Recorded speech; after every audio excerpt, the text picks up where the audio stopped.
Okay, welcome everyone. We are going to learn now the continuation of a class that we've given two classes. This is going to be part 3, Thursday night class. Although we are right now in Parshas Re'eh, but we are still learning this discourse of Parshas Pinchas.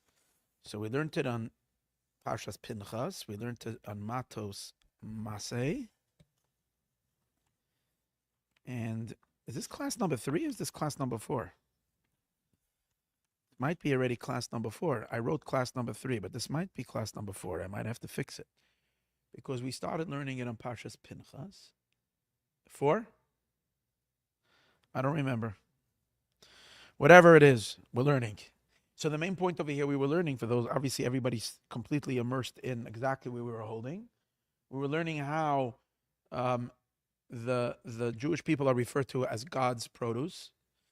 And we were learning the beginning of his produce. We were learning how the exile is a time when God scatters Israel across the entire world, just like when you scatter seeds, you put it in the ground, it decays, it rots, but then it yields a tremendous crop.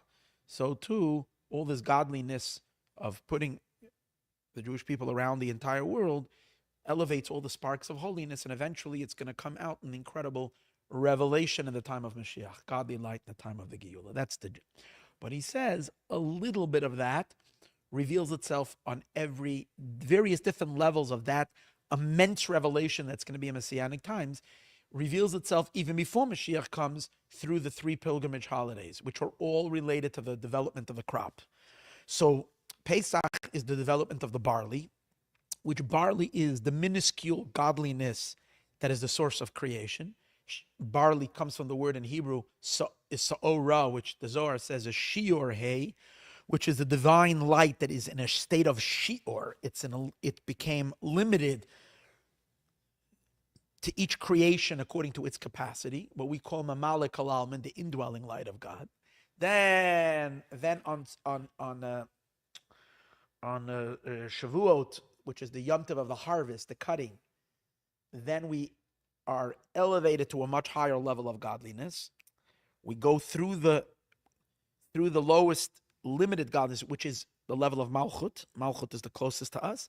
We reach the Chita, which is the 22 letters of the Torah, which the Torah is already coming from the masculine light. It's above Malchut. It's already the infinite light of the Ze'er Anpin, which is already considered infinite compared to Malchus.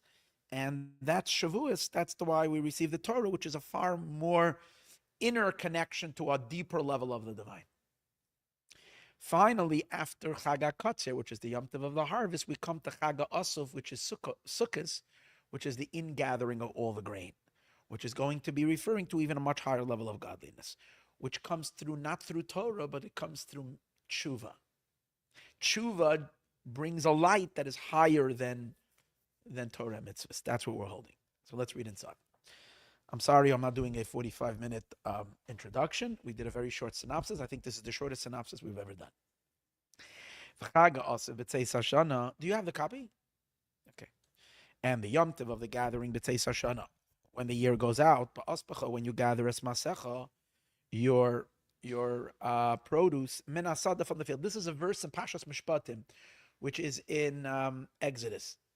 So there it connects all the 3 holidays to the crop year, to the development of the crop. So Sukkot, which is the holiday of the booths, which is coming up in about 47 days. That holiday is with the holiday called, because that's at the season when any farming, that's when you've already brought all your produce into the house. Because in the summer, everything stays out to dry up, and now you bring it all in, you're gathering it. So that's the season of that. But we know that he explained earlier in the discourse that the physical is reflecting the spiritual. That the physical ingathering of all the crops is because spiritually we're also reaping and bringing in all the crops into our lives spiritually. So what does that mean? Shachaga Sukkos Nigar B'Shem Chaga Asif. Sukkot is called the Yom Tov of the. Oh, here they are. The Yom Tov of the gathering. So what does that mean? The sages say, Machris Rav Yanai. Rav Yanai made an announcement. Chaval al mandalesle darta. The darta of it. Chaval is like, what a shame. Someone who doesn't have a darta.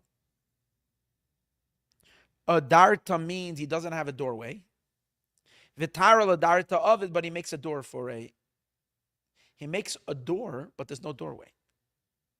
So Rabbi Yanai says, how foolish is a person like that? What are you making a door if you have nowhere to put the door? A whole door is supposed to be in a doorway.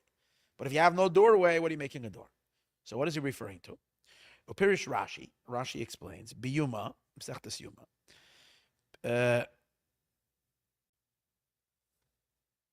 Perek Boloi, in the Perek of Boloi, it's the Perek Boloi Eitzel. The beginning of the Perek starts with the word Boloi, he came. Daf Ayin Beis Amud Beis, page 72 on the second side. Sha'atoira hushar liyira shehu shehi hadarta. The doorway is the fear of God. The door is the Torah. The Torah is considered the door into the fear, into the doorway, which is the fear. So if someone doesn't have any fear of God and he's learning Torah, so he has a door, but he doesn't have where to enter. And the Torah is not, it's like you're putting a door in the middle. You're not the whole door is to be able to enter through the door. You enter somewhere, but if you have you open the door to go in somewhere. But if you don't have any doorway or into a place opening with a door, what are you holding a door for? So the Torah is a door to enter into fear. But if the guy doesn't have any fear, what are you making the thing? We need to understand. Aleph, Amru, Yachad, in Masechta Shabbos, page 31, they all said, Kol Adam sheyesh by Torah ve'ein by Yerushalayim. Oh, we learned this actually earlier in the discourse. A person that has Torah and he doesn't have fear, Daima legizbar, he's compared to a treasurer who they gave him the inside keys, but they didn't give him the outside key. What does that mean? That fear is considered the outside key. The Torah is considered the inside treasure. So a person has the keys to the safe, but he doesn't have the key to get into the room where the safe is. So it comes out from the statement from the Gemara is that the Torah is considered the inside safe, and the fear is considered the outside entrance. Right? The question over here is, here we're saying that the Torah is considered the outside doorway, and the fear is the inside. So it seems to be opposite than what we just said. Machriz Rav Yanai. Chaval al man de lesle darta v'tare le darta ovid ve'ich medam Torah lemafteches aprimis. Once you have Rav Yanai makes the announcement that Chaval, what a shame for someone that doesn't have the inside. He doesn't have where the doorway to enter, and he makes a door. To the Torah, he calls the Torah a door. So then how does the Gemara elsewhere say that the Torah is the inside, is the key to the inside safe? It's reverse. And fear is considered the outside key. Then the Gemara says the opposite. Which one is the gate to what? If you say the Torah is the inside keys and fear is the outside keys, that means the fear is the entrance way to the Torah. Torah is inside, meaning the Torah is much higher than the fear of God, according to the Gemara Masechta Shabbos. According to Rav Yanai, it comes out the opposite. What a shame that someone who has a door, but he doesn't have a room to go into with that door. Comes out that the inside is the fear, and the Torah is only the door, is the outside. How do we reconcile these two? The relationship of Torah to the fear of God. Which one is higher?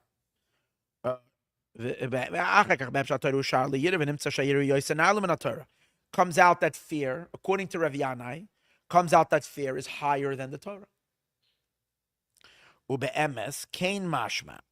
Now in truth, so what it seems to imply, from what it says, Vayitzavenu Hashem, Pashas Veschanan. It says, Vayitzavenu Hashem, Hashem commanded us, Lasa says, Kol achukim ha'ele, to do all these laws, these statutes, Liyiras Hashem Elokeinu, in order to fear God, your God. What do you see from here? That the mitzvahs, including Torah, lead you to fear. That means that the fear is a higher level than the Torah and the mitzvahs. Exactly like Rav Yanai says. But then the Gemara says that the Torah is considered the inside keys, and the fear is considered the outside, the doorway to enter. Pashas Veschanan Vav Chav Dalet. Shamash Mashagama Torah Nikra Chukim, that the Torah that's called Chukim, Hem Gam Kein Rak Hagdama, the Torah is only a Hagdama, it's only a prelude, an introduction, but they love it to come to the fear. The answer is both are true. There's two levels of fear. There's one level of fear that's considered an entranceway to Torah. Torah is a higher level than that level of fear. That's basic fear. That's like, they don't let you drive unless you have basic insurance, basic liability. Then you can get full coverage. That's already, you have to pay, you're getting full coverage, you're renting a car. If you don't have, they don't let you. In America, most people have their own insurance, no problem. When you go to a different country, you have to always pay the insurance. The basic, you have to pay. If you want full coverage to cover the car, to cover without any headache, they make you pay a bunch. So here's the same thing. Fear, there's two levels. There's basic fear. That's considered external to the Torah. You don't need, in order to come to that level of fear of God, you don't need Torah. You just have to have a basic awareness that the world did not make itself by itself, and there is a master to this creation. There is a creator to this creation. And you don't have to be a great scholar to come to that. You don't corrupt your consciousness, you'll have that feeling. A person doesn't destroy their inner equilibrium, whatever the word is. If you don't lose your balance, and you just are a sane human being without a deep destruction, there should be a basic sense of morality with a basic awareness of a creator who created the world. That's the fear. That's the basic fear. And obviously that itself has many levels. But that's called the lower fear. Higher than that is Torah. Torah puts you in a deeper connection to God. This is the same idea we learned earlier. That's the barley. Barley is the lower level of fear. Basic fear, basic awareness of God. The wheat, that's the Torah, which is getting to know the inside of God. Where does God reveal himself, who he really is? In the Torah. And so the Torah is deeper than that's the wheat. It's deeper than the barley. Torah is considered, and this is what the Gemara says. Regarding this, the Talmud says that if someone has Torah and doesn't have fear, meaning this level of fear, if someone has Torah and doesn't have this level of fear, he's compared to a treasurer who was given the inside key, the key to the safe, but he can't get into the whole building. He doesn't have the code to the building. So what does he have? He has the key to the bank safe, but he doesn't have the key, he doesn't have access code to the building. He's outside. So in this is Torah is considered, Torah is considered the safe, the inside treasure of the divine. But it's not just learning Torah. It's not opening any safe because you're not even in the building if you don't have fear. What it says, Rav Yanai, however, is speaking on a much higher level. Rav Yanai is saying that after you study Torah, you excel to a much deeper level of fear. That fear is not the fear of God as the master and the king of the universe. That God is the creator of the world. God's greatness is not that he's the creator of the world. When you come up and close to God, you melt completely from your entire existence. You lose your bearings completely. You have no self at all. You dissolve into absolute nothingness in front of his infinite presence. That's called the higher fear. It's not a fear of punishment. It's not a fear that God is it's a fear of God's ultimate truth, God's ultimate greatness. That's even higher than Torah. You have to study, and for that, Torah is considered the doorway into that. So Rav Yanai says, a shame to a person who stops with the Torah but doesn't go into the next level. So it's like a person who has a door, you have the door, but you don't realize that the Torah is a door to step into something much deeper than the Torah, which is the ultimate fear of God himself. You fail to look up the Baal Shem Tov. It's like all the great sages, they all learned Torah. But then they met at the Baal Shem Tov and they experienced a higher fear. Through the tzaddik like that, they can sense the vibrations of the Ein Sof. And they became nullified completely. Torah, they had a lot of scholars who taught Torah. But to take them into that next chamber of awe, on the highest, deepest level of real awe of God,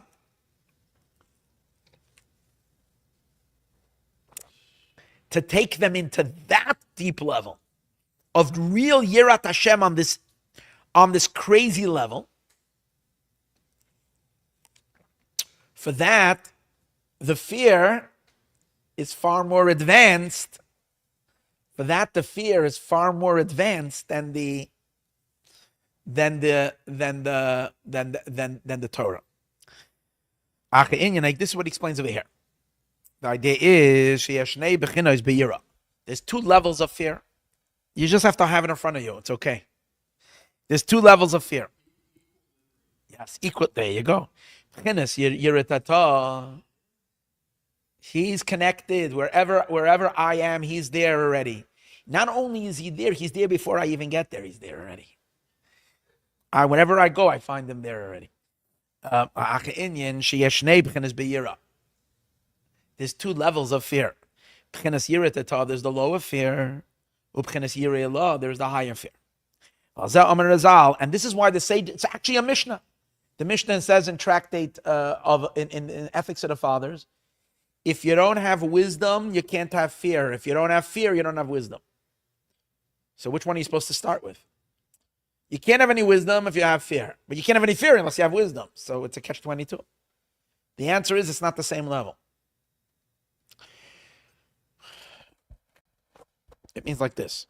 If you don't, the fear is two different levels of fear. The wisdom is the same wisdom, but the wisdom of the Torah. But the fear is two levels of fear. First elementary, basic entry into anything godly is to have sensitivity to God and to care about God's will. You can't dismiss God's will and just say, I do whatever I want. Then you're not connecting. You have to be willing to be submissive to Hashem's will by feeling that God is the boss. He created the world and you're his subject and we're willing to serve him. That's your basic entry.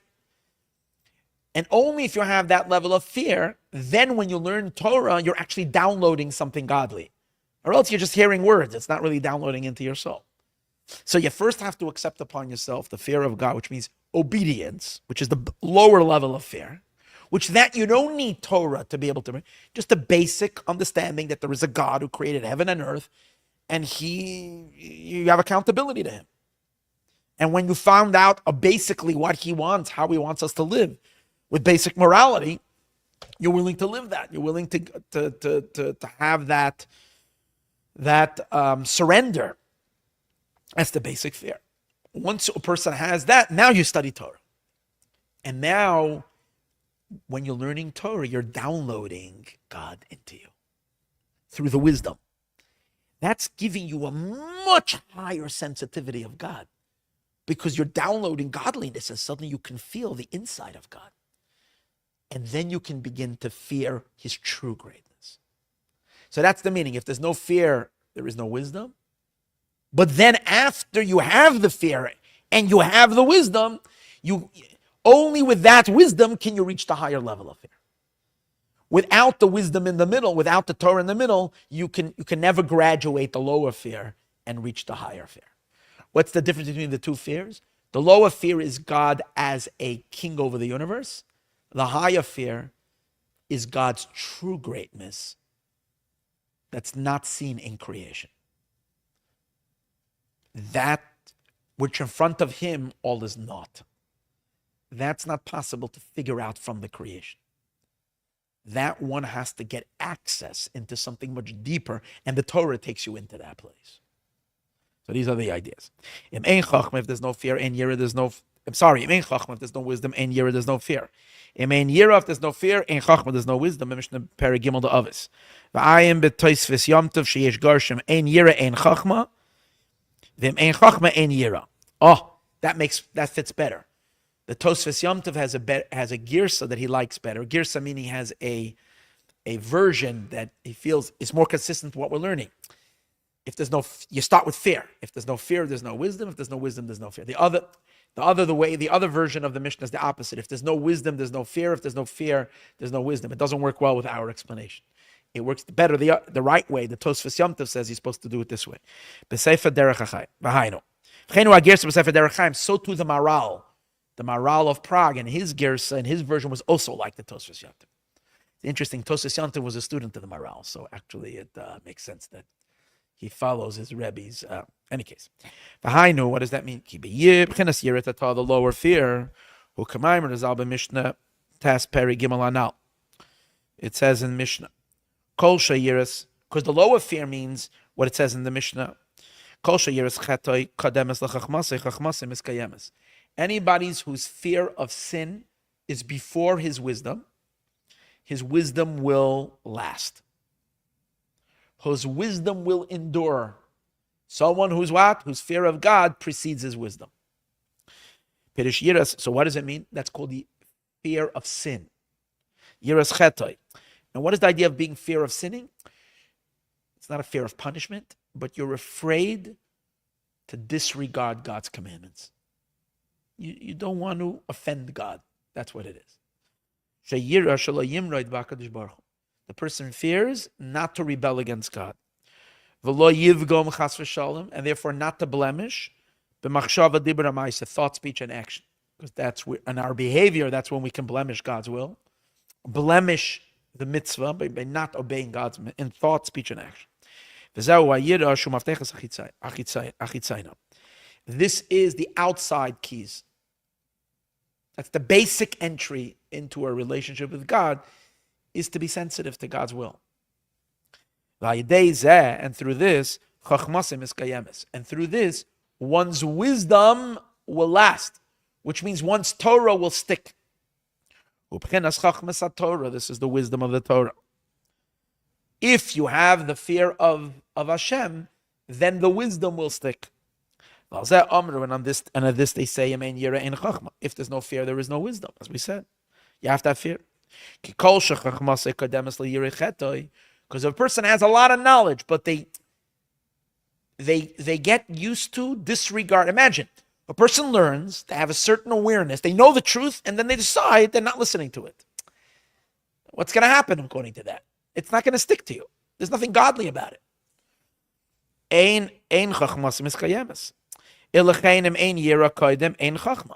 Therefore, if there's no fear at first, there's no wisdom.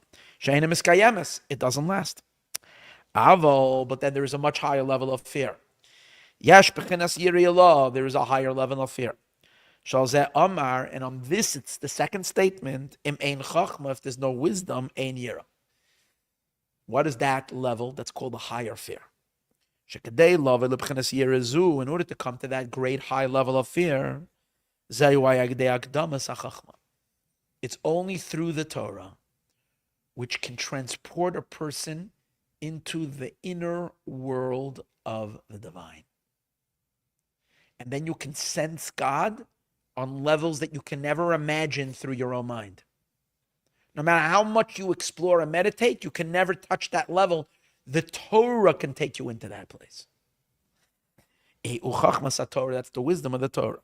V'atorah hushar, and then the Torah is a gateway, umavai, and a hallway, Lavoi lebchinas yirazu. The Torah is like a foyer that you, through that doorway, or through that experience, you enter into the higher fear. And on this level of fear, Hichris Rav Yanai announced, what a shame to people that study Torah, but they don't realize that there is a certain experience that the Torah is supposed to lead them to. They're happy with the Torah. They don't realize that the Torah could take them into an experience of the divine that's even higher than the Torah. Shemachris Rav Yanai, that's what Rav Yanai announced. Shachaval, what a shame. Alman the less Darta, he doesn't have a room, hu ayira, which is the fear, vitara ladarta, but a door to the fear. He walks around with the door. The whole day long, wherever he's walking with a door. But where are you placing the door? The door is an inch. The door is supposed to bring you into a room. That's the fear. And the person doesn't even realize that there's a room. He's just opening the door all day long. In the middle, outside, he's standing on the screen, he's opening his door. Where are you going? The Torah is a gate and an entrance to this deeper fear. And we have to say, this is the higher fear. I know. And what does that mean? Ramaz is Ramosha Zakusi, great Kabbalist, an Italian Kabbalist. Pirush Reish Parshas Vayeshev, Upashas Acharei, in the beginning of Parshas Vayeshev and Parshas Acharei, says, Shehu Nimshach Megvura Da'atik, that this fear is coming from the Gevura element of the inner. So Gevura casts fear. Gevura is the God's might. That's what creates fear. But this is not the Gevura that manifests in creation, which is the Gevura of Atzilus, the Gevura of the world, a worldly Gevura, a dominance of a king, so to speak, in a world. Gevura Da'atik means it's the Gevura of Keter, of the crown. Now the crown is godliness that's infinitely higher than the world. And Atik is the innermost of the crown. Godliness that's utterly removed from creation. Now, Yira, Gematria. Now, we said earlier that fear comes from Gevura. Well, they have the same Gematria. Both of them are Gematria 216. Gevura is Gematria 216. And Yira is Gematria. Yira means fear. Gematria 216. Yira, Gematria, Gevura. So that's the Gevura that's the higher fear coming from such a high place. Now, how does Torah give it to you? Well, we're saying that Torah is the doorway to there. Because it's explained in Kabbalah that Gevura of Atik Yomin, the Gevura element of the crown, is enclosed in the Moach Stima, in the hidden mind of Erech Anpin. So let me give a little bit of a Kabbalistic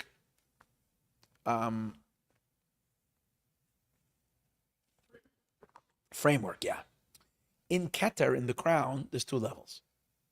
There's the higher level of the crown called Atik Yomin, Ancient of Days, which is the level of it's basically God's private self. It's the infinite light, utterly above and beyond creation. Then there's the level in the infinite light. It's still above the Sphirot. That's why it's called Keter. It's still above the Sphirot, which is the crown. It's still above. But it's called Erech Anpin, the long face. It's already has a relationship with the worlds, and with the Sphirot, and with the worlds, and so on and so on. In Erech Anpin, which is the lower part of the Keter, there is what he calls Moach Stima, the hidden mind. It's the Chachma that's in Erech Anpin. In Keter, there is Chachma. It's the Chachma in Keter, which is much higher than revealed Chachma, than revealed understanding, the revealed wisdom. It's the wisdom in the Ein Sof. So I'm not going to get into all the explanation of this, but this is all part of Erech Anpin, which is the lower part of Keter. Above that is the higher part of Keter called Atik Yomin. Now, in Atik Yomin, there is in a hidden, unimaginable way, all 10 Sphirot, but they're all hidden in Atik Yomin. The Gevura element of it, which is the intensity of it, of the Atik Yomin, which is where this higher fear comes from, is enclosed in the Chachma of Erech Anpin. And that's called Moach Stima, the concealed Moach. That's the source of the Torah.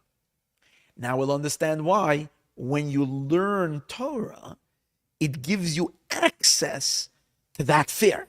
Because enclosed in Moach Stima, which is the source of Torah, is this higher level of Gevura.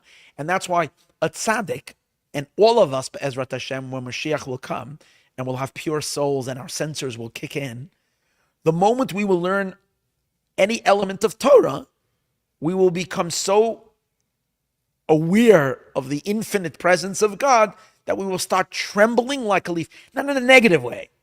It will cast such a powerful awe and fear, which is going to be an incredible experience of like, whoa. That's the gevura of Atik. That's where the Torah has to lead you to, into that utter nullification in front of the Ein Sof. So again, gevura b'chinas moich stima shemisham hamshachas b'chinas mazlei. Now hear this something. The moach stima of Keter is still way higher than the Torah. You hear? The moach stima of Keser is still way higher than Torah. From the moach stima of Keter come two little hair, like the hair on the head, but two like the hair of the beard, two, which from there, through those tiny little hair follicles, comes the godly light that feeds the Torah. You can understand how high the level of moach of Keter is, which is only an enclosement to the gevura of Atik Yom. And these are all, it's a distilling. It distills it, it diminishes it, it filters it down through the hair.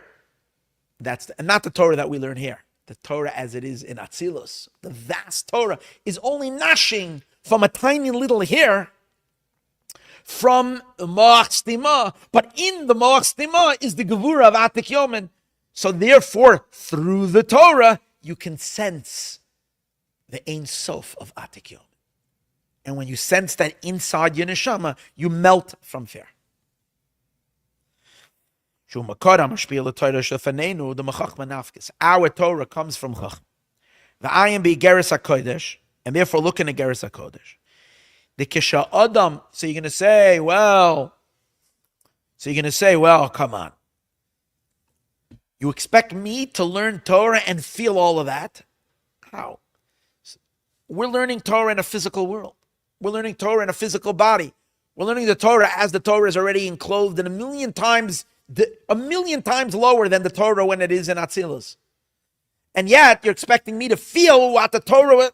The answer is, it says in Tanya, that from the Arizal, that when a person studies Torah down here, your source of your soul up there, in millions of light years away in heaven, is also learning Torah. And the vibrations of your own source of your neshama, way up there learning, and the soul up there learning Torah is tapping the real divine light from the Torah. And because the vibrations are felt up there, it's felt down here as well. If a person is pure and a person is clean, that when they learn the Torah down here, they connect to that.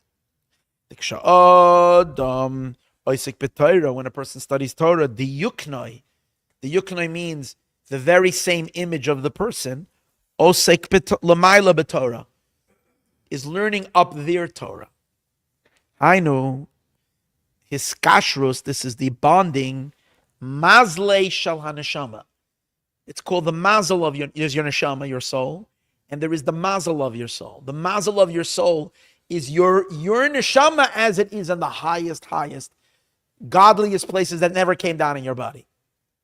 That's the mazel of the neshama. When we study Torah down here, that mazel of the neshama is learning Torah up there as well. And what is it learning? It's learning the source of Torah up there. Obviously, it's not felt in our consciousness, only in our super consciousness. But those that are pure, there can be a little connection. And that's where, through that antenna, the higher fear can come upon the person. So that a person should suddenly learn Torah, and it should be as if you're standing at Sinai. Now, when we studied Torah for the first time at Sinai, we all had convulsions. We were on the floor shaking like a leaf. That's why we died 10 times. You just couldn't handle it. It was tremendous love, but it was also tremendous fear, because you heard God speaking. The sages tell us that every time a person learns Torah, you're supposed to learn with that same sense of awe. Question is, how can you do that? There was God talking to us. Here we're reading Torah like we're chilled out. We're reading Torah. We're eating cholent and learning Torah. Like we don't have that sense at all. We're not. But because when we're learning Torah down here, our mazel of the neshama is learning Torah up there, and some transmitters are transmitting. So it's possible to start fearing that fear. Obviously, that's the way great tzaddikim, when they learned, they felt it. We have a lot to wish for. And just like by the giving of the Torah, every time God said an utterance, all the people died. Their souls flew out of their body. They couldn't handle it. Out of love and out of fear.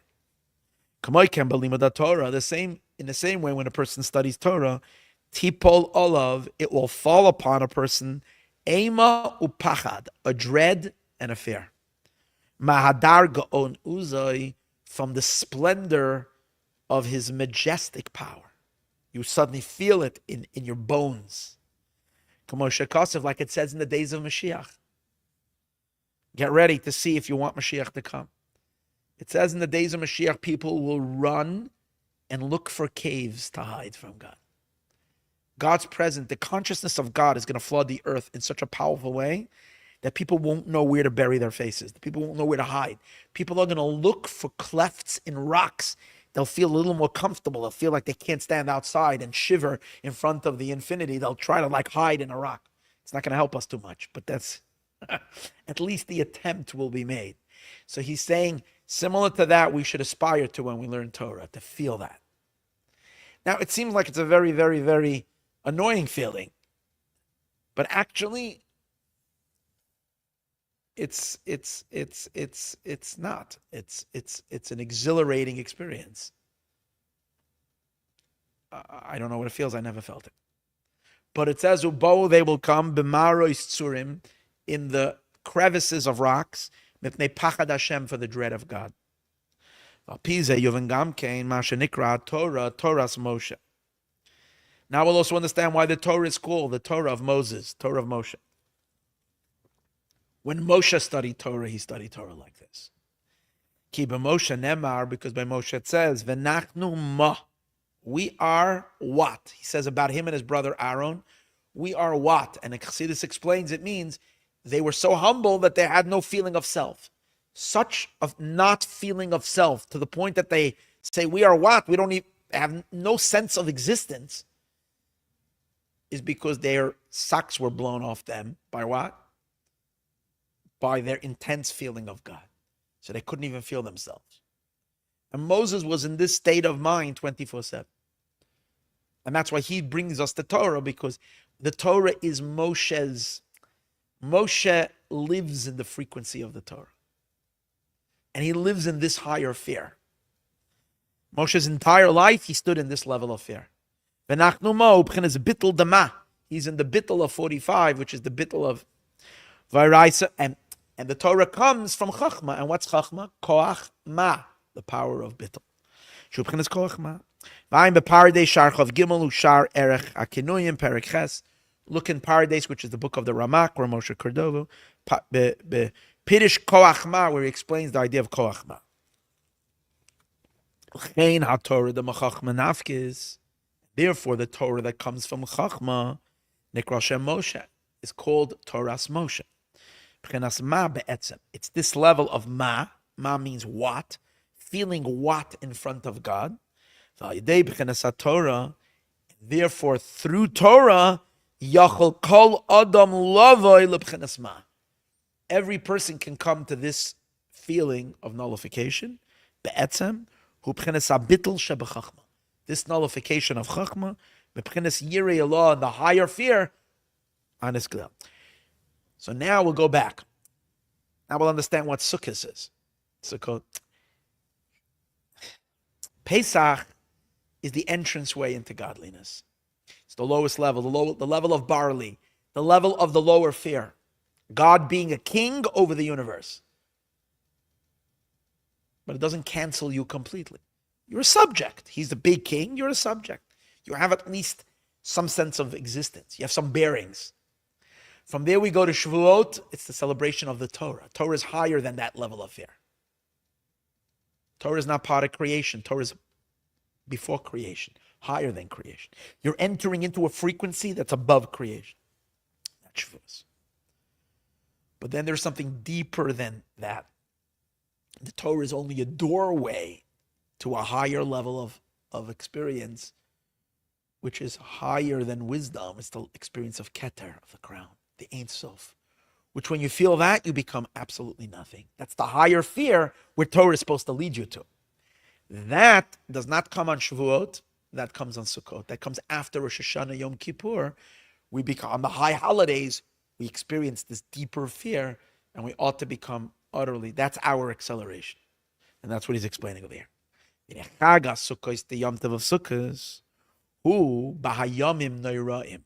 They come after the 10 days of awe. From Rosh Hashanah to Yom Kippur is called 10 days of awe. They're called the days of awe, Shem Hayira, because of the fear. Higher than Torah.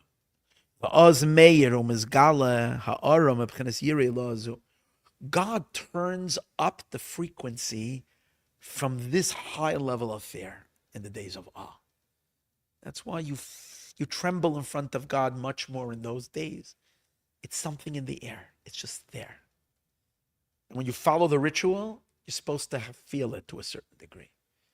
It should catch you at a certain point during the holiday. Suddenly you're overtaken with this power of God's infinite presence.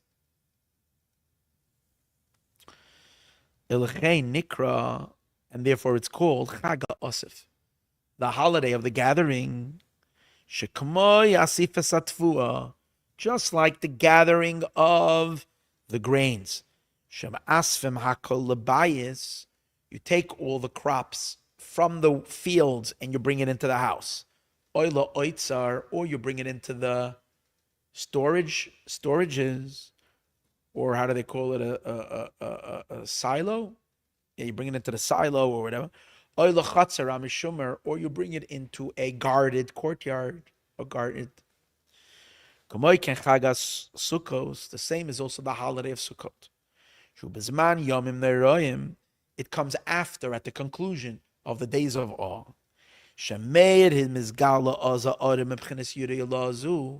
Which this higher fear then becomes revealed. Which is compared to a courtyard. What is a darta? Rabbi Yanai said, woe to the person that doesn't have a courtyard, but he makes a door to the courtyard. So the courtyard is an enclosed area. And that's the fair we learned earlier. So that's why Sukkot is the time you gather everything into the courtyard. You're bringing it, all the grains are coming in.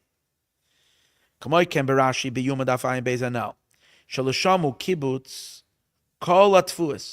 does that mean? All of your mitzvot and all of your holy consciousness that you had throughout the year, whether it was barley type, whether it was wheat type, it's time to upgrade them all to the higher fear. That's what it means. You're bringing everything. Till then it was outside in the field, in an open space. Now you're taking them, you're bringing them into an enclosed area. And generally it means into the courtyard. What that means is you're taking all the mitzvahs you did, all the Torah that you learned, and you're opening them up to lead you into the higher fair, to the highest and deepest consciousness of God on Sukkot. So Sukkot is not just a great experience, and really it's the entire month of Tishrei. It's not just a deeper experience. It's taking all the experiences of the year and upgrading it into the high holidays. The tefillin you put on 3 months ago should open up for you into a much deeper experience. That's what we're talking about. Shaloshamu kibbutz kol hatvuos. That's where there is the gathering of all the tvua. The tvuas hey. The tvua, remember we learned there's two types, tvua sa. The pasuk says, Reishis, Kodesh Yisroel Hashem, Reishis tvua sa, the beginning of her tvua, but it's written tvua so. Remember we said tvua hey and tvua vav. The barley is called tvuas hay, the grain of the hay, and tvua soy is the grain of the vav of God's name, which is the Torah and the Malchut and higher than Malchus. The feminine element of the divine, the male element of the divine. These elements. Now you're taking all those mitzvahs and all those experiences and you're upgrading them into the higher fare, into much higher than Torah and higher than mitzvahs, into the real feeling of the great awesomeness of the Ein Sof and of the days of awe. This is what the sages say. God does not have in his world only a treasure of fear of God. That we can explain it. When we say that the only thing God has in his world is a otzar, a storage of fear of God, it doesn't mean the lower fear. It means the higher fear. That's Hashem's special treasure house. And that's what God cherishes. Well, during the high holidays, we all go into that space. And we bring all of our other experiences into that. We redeem everything into a much higher place. And to explain this matter more. Now, by the way, Parshas Re'eh, this week's Parsha, has all the 3 pilgrimage holidays, ends with Sukkot. So it fits with this week's Parsha too. And the mimer that we're going to learn now, we're going to finish in about, not so much longer. It finishes up with Sukkot. The reason why the Chag of Sukkot, B'Shem Chag Osif, it's called the Yom Tov of the gathering. And in Bamidbar, we said earlier, Be'inya Shenikra Torah B'Shem Adam. We explained earlier that the Torah is called man. Torah is called, this is the Torah man. Just like in a person, there is 248 limbs. And 365 blood vessels. So too in the Torah. 248 positive commandments, 365 prohibitive commandments. The 248 commandments are the 248 limbs of God. Fine. And the 365 prohibitions. The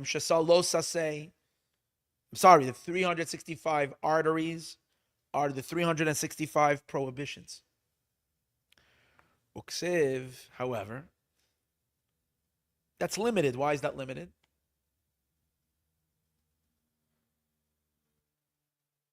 Although it's divine, it's God's limbs. But since when is God a man? It's God as God already mitigated himself to be considered a man. An awesome man. But he's a man. But listen to this. It says in the verse that the angelic beings that are called beasts, they lift the throne up. Who sits on the throne? The divine man sits on the throne. So where do they lift him?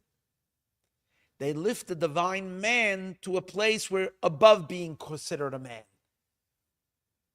See, God can only be called a man when he has some limitation, when he has some design. But when you lift the energy of the Torah and the mitzvot, which is called man, you lift it to a place higher. You lift it into the Ein Sof, into Keter, into the Ein Sof. What happens? He's not a man anymore. Over there, it's beyond man. It's Ein Sof. That's called Chag. Again, I'm guessing because I didn't learn this yet. But I'm guessing that's why it's called Chag Osif. You're gathering the man into a place that's higher than man. You're suctioning the divine man upward. You're uploading him into the Ein Sof. It's like taking all the mitzvahs and dipping it into the mikveh of infinity. Lifting it into the Ein Sof. That it becomes limitless. Because the man is still limited. Not a limitation that we can understand, but still a limitation.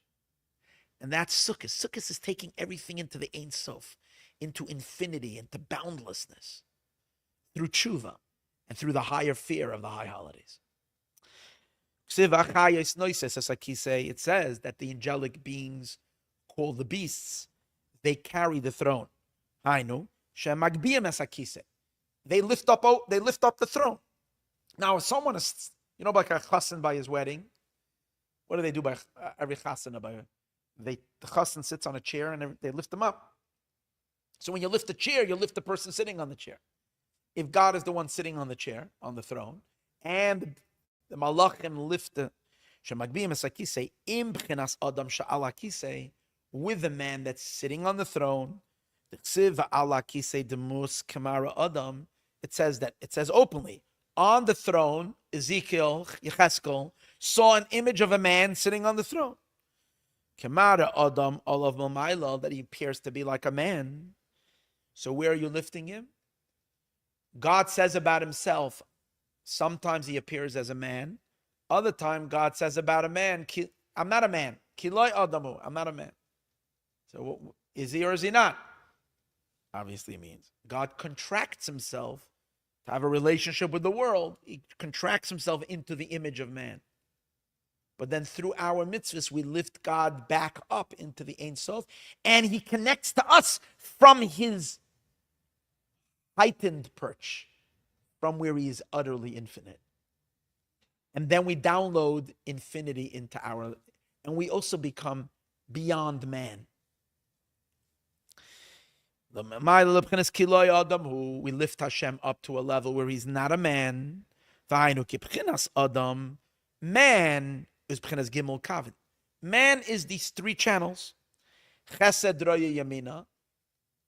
Chesed is the right hand of Hashem. Gevura, the element of Gevura, droya smala, is God's left hand. Ulechen yesh dinu mishpat b'Torah. That's why you find the Torah has a lot of kindness. Torah has tremendous amount of kindness. Torah is always teaching us how kind to be, how sensitive to be, but the Torah has also got discipline. There are punishments in the Torah. Shem pagam be'ezed var Torah.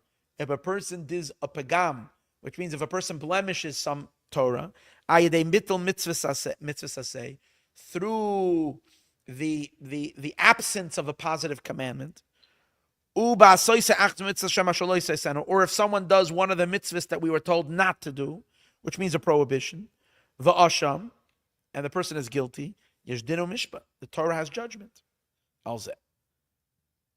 So, which means that God is operating, when he's in the image of man, he's operating like the human being, kind, and sometimes the opposite of kind. Gevura. But here, listen to this. We say in the month of Elul, we're going to start. See how I didn't even know this. This Shabbos is already the month. Sunday starting Elul, so we're going to start saying Psalm 27. Today was the 27th day. Psalm 27. We're going to say it twice a day. What does it say? It says, "My father and mother has forsaken me, but v'Hashem ya'asvenu, God gathers me in." So what does that mean? Father and mother is chachma and bina. That's the beginning of man. And a person says, "My father and mother has forsaken me." Why would father and mother forsake me? Well, if father is wisdom and mother is understanding, which is the source from where the mitzvahs of the Torah come from, if we blemished in the mitzvahs, then we blemished God in God's wisdom, then we disconnect from. That's what it means. My father and mother have left me. It means God, as he is called father and mother, which is the chachma and the bina in Hashem, if we blemish that, then we become disconnected. But it's not. That doesn't mean we are done with. Now we have no choice. We have to open up our souls to the deepest point, do tshuva, connect to God from a place deeper than our intellect, deeper than our mind, and then we connect to God on a level that is higher than man. Chaga Asif, to a place higher than man. And over there, everything can be fixed in a second. My father and mother have left me. Avi ve'imi, father and mother, he's referring to over here. Hem Torah shebiksav. The written Torah is called father. The Torah shebal peh, and the oral Torah is called mother. Why? Because just like in the creation of a child, the father gives the seminal drop. The mother takes that drop and creates an entire human with it. Same thing, the written Torah is tiny little seminal drops. Every mitzvah is a point. The oral Torah takes one line in Chumash and turns it into an entire tractate. So the Torah, literally, the oral Torah is the mother, and when a person blemished in the Torah, what happens? When a person blemished in the Torah, in the written Torah, and in the oral Torah, chas v'sholom, God forbid. And then avi v'imi azavuni, my father and mother have left me. V'Hashem ya'asfeni, and God gathers us in. What does that mean? Hainu b'chinas or ein sof, the infinite light Baruch Hu, shalamaylo mebchinas eschalkus. Before God, before the infinite light becomes channeled into three channels: kindness, severity. The infinite, while the infinite is still the infinite, it's higher than eschalkus gimel kavn. Because the division into the lines, into the channels, begins with Chachma. Chachma starts Kima Chachma Lamata, from Chachma and below Chubchenes Eschalkus Kavan. That's where you have division. The divine light is already divided. Elachein yesh b'Chachma k'tzaz din. That's why Chachma has a little bit of judgment in it. Like the Chayet says. I love whenever we mention the Chayet, I get all excited. The Chayet is this great Kabbalist. He's called the tailor. Like the tailor said, he must have been some tailor sitting in Tzvat somewhere, tailoring people's pants, and he's this great Kabbalist that all the rabbis quote that when you really get high, they talk about the Chayet. So the Chayet says that in Chachma there's a little bit of judgment already. But higher than Chachma, there's only kindness. There's only.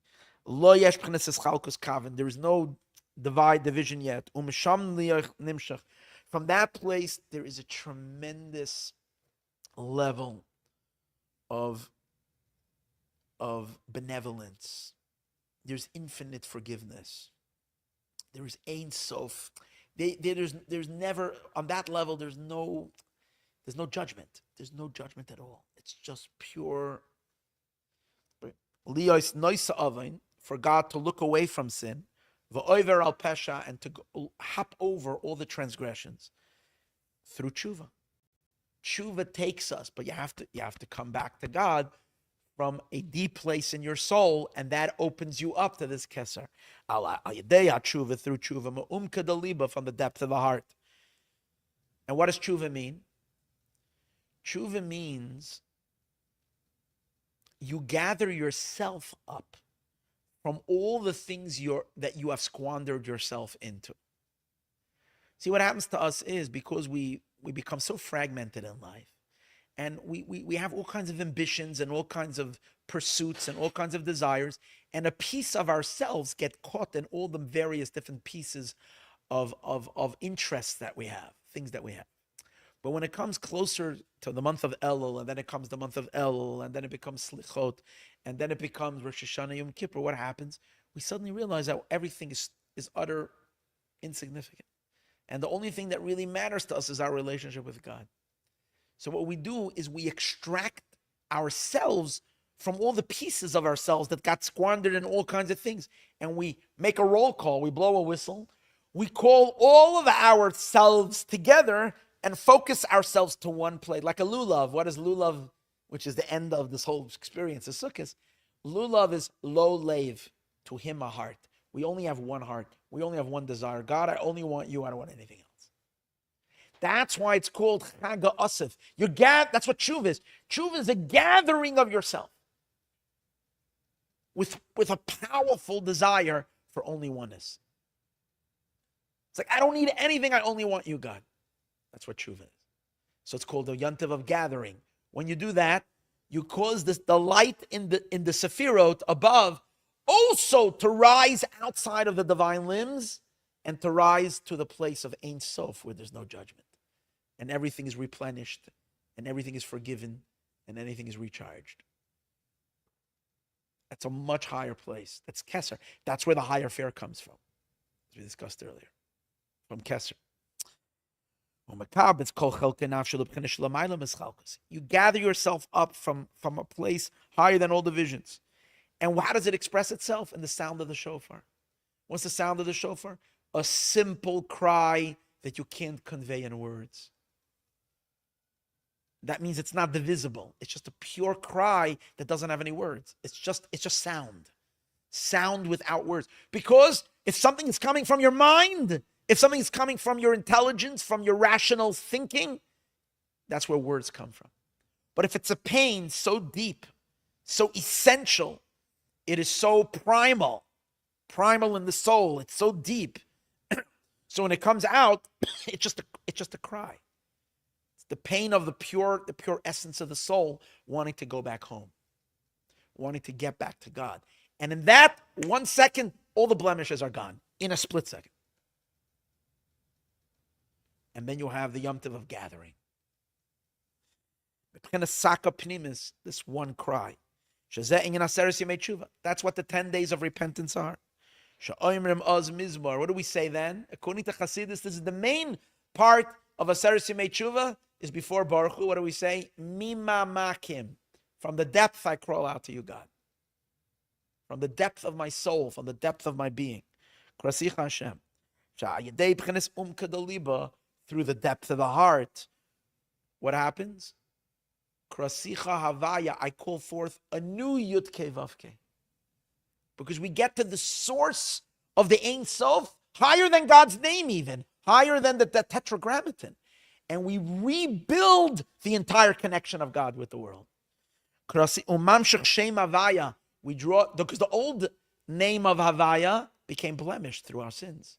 We have to wipe off the old Havaya and bring in a new Yud Kei Vav Kei, a whole new flow of light. Machadash, liyas nimshach yehi ratzon.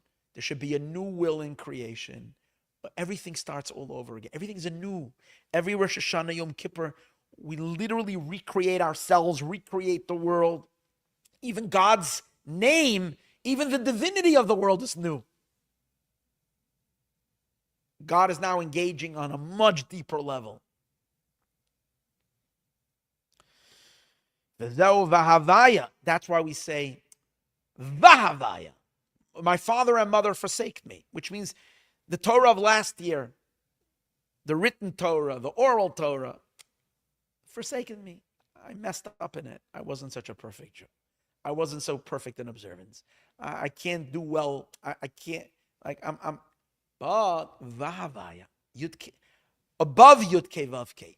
Vahavaya is referring to the higher Yud Kei Vav Kei, the Ein Sof. Yasfeinu, from there I will be gathered in. Shalamal, Lameschalkus, Kavin Shemachach Malamata, Yasfeinu gathers me. V'ayim bebir v'kibul ha'yidin v'kibul loshin yachit shalamai Lameschalkus. Okay. V'zeu shenikra chagas sukkos. And that's why it's called the Yom Tov of gathering. Sha'achar Rosh Hashanah v'Yom Kippur. After Rosh Hashanah Yom Kippur. Yemei HaTshuva, which is the days of Tshuva. B'Shem Chag HaOsov, it's the Yom Tov of the harvest, of the pulling in. Sheb'chenes HaSifa, it's the gathering. D'chsev HaSafta Digonecha. You will gather your grain, v'siroshcha, your wine, v'yitzarecha, and your oils. So what does that mean? Look at Chassidus, Gavald. Digonecha is what? Your grains. That's Baba Kama, Baba Basra. That's Nigla the Torah. All the halacha, the revealed part of the Torah, the revealed Torah. The ganechu b'chenes gal yusha b'Torah. V'tiroishcha, your wines. That's the secrets of Torah. That's your learning of the Pnimius Torah, which we do throughout the year. We learn Nigla, we learn Mishnah, Gemara, Halacha. If you come over here, this is a winery. Mayan is a winery. It's all wines, all for the wines, the secrets of the Torah, the wines of the Torah. The Agadata, which is basically secrets. Oh, I'm sorry. Tiroshcha, he doesn't even say is yet the secrets. It's the secrets of the Nigla. It's Agadata. It's the stories of the Gemara. Yitzarecha, the oil, that's Pnimius HaTorah. That's the secret, that's Chasidus. The Razin Dairaisa, the secrets of the Torah. And what do? All year you learn Torah. Take all that Torah and connect it to God Himself. Rise beyond the limitations of it. Lift it up into the Ein Sof. Less of Oisam. To gather them all. To a place that's higher than division. Kavin. A place that's higher than boundaries and limitations. Shalshem Zeh Nikra Chag HaAsaf, that's called the Yom Tov of gathering.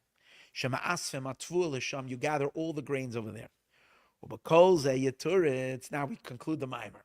And with all of this will be answered, Ma Shamoy Adim Nikra Shem Atvuos. Why the holidays are called in the name of the grains. Shatvuos Sem Tvuos Sheberuchnias. We're not talking about just the physical grains, crop, spiritual crop.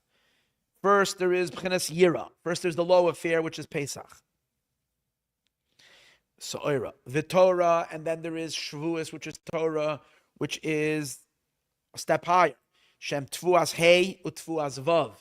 The Tvu, it's the one relates to the Hey of God's name, the other one relates to the Vav of Hashem's name. The barley and the wheat. Chag HaSukkos, and then comes Sukkos, whose mana Asav, gathering it all. The Yisroel and Israel, and Reishis Tvuas, so they're the beginning of his crop. Hainu. K'moisha Azriyahu be'eretz davka. Just like planting. You can't sow grain or anything. You have to have soil. You have to have fertile soil. In the earth is where the power of vegetation resides. Latzmiach, to give forth the vegetation. Only inside the Jewish people can there be tzmicha. The Torah mitzvahs of Torah mitzvahs. That means like this: the Torah and the mitzvahs are divine seeds, but they need to be planted somewhere in fertile ground. Only a Jewish person is fertile soil where God can plant His garden, His vegetable garden. How do you see that? Angels, they're not fertile ground. They wanted the Torah, and God said, I'm going to plant the Torah in you. Nothing is going to grow. They're not the soil. The malachim, the angels, wanted the Torah. Bikshu Torah v'lo nitalam, wasn't given to them. The nations of the world were v'gam umes ha'olam, also the nations. Im yakaimu haTorah, if the non-Jew fulfills the Torah, if he shakes the four species on Sukkot, or he sits in a sukkah, or he blows a shofar on Rosh Hashanah, lo yamshichu klum, they're not drawing anything down. They're not literally. They can do it from a non-Jew decides to wear the tzitzis. It's not downloading anything. You have to have a Jewish soul. That's the bottom line. It's only activated with the v'hainu kamoisha ba'aretz, just like on the earth. Yesh mekoymoi sharol Israel. There's California. The Central California coast is one of the most fertile land that there is in the world. Everything grows here. Best avocados and almonds and wineries and apricots and then there's other places in the United States like Idaho potatoes and the other places in the Midwest where you have all the farms and farms of wheat and barley. It's certain land, but if you try to grow something in a place it's not fertile in a desert, it doesn't grow. It just, and what are you going to say? Oh, why can't I? It's not fair. It's not about being fair or not fair. This grows and this doesn't grow. There's differences. Bamidbar, the desert is not a place that you can't plant it. It's understood. It's the souls of Israel, that's called the desirable land. Pirish Eretz Toiva, it's good land. Shesham Yachaliyas Azriya, that can be the divine planting. V'atzmicha, the Torah mitzvahs, and the godly light that the Torah and mitzvahs produce in the world, that is going to be revealed only in the days of Mashiach. Little bits of it reveal itself to us on the high holidays or on the holidays throughout the year. Little bit of it. The real deal is going to be revealed in the days of Mashiach. but it has to be planted in the Jewish souls. The Gam Pirish, and now the last line. Eretz Chayfetz, a desirable land, Shenishmas Yisroel Hema Oretz, Sheba Yachaliyas Atzmicha, the B'chinas Chayfetz Abavaya. That the souls of Israel, so one Pirush in Eretz Chayfetz is they are a desirable land. The other Pirush in the word Eretz Chayfetz is that they are an Eretz, they're a land where the Chayfetz, which is the Torah, is what could be revealed. The B'chinas Chayfetz are B'chinas Torah. The Chsiv Ba, how do you see Torah is called Chayfetz? It says Hashem Chafetz Laman Tzidko Yagdol Torah V'Yadir. Yagdol Torah Shagdolas Chayfetz Zeh. How does this Chayfetz grow? Who benishmas Yisrael Dafka is only in the souls of Israel. Shalachei Nikra Reishis Tfuasai. That's why they are called the beginning of his crop. The beginning of the crop meaning they're the land and the soil that produces the crop. So that's why, in other words, it's not so much that they're the crop, they're what makes all the crop grow. Through all the mitzvahs that we do. With this week just concluded, this very, very special mimer that we've been learning already for a few weeks. May we merit this year to have a real Chag Asif, a real Yom Tov of gathering. And we should all be gathered to the Holy Land. That's the ultimate gathering of the grain to the Beis Hamikdash, Bezrat Hashem, now.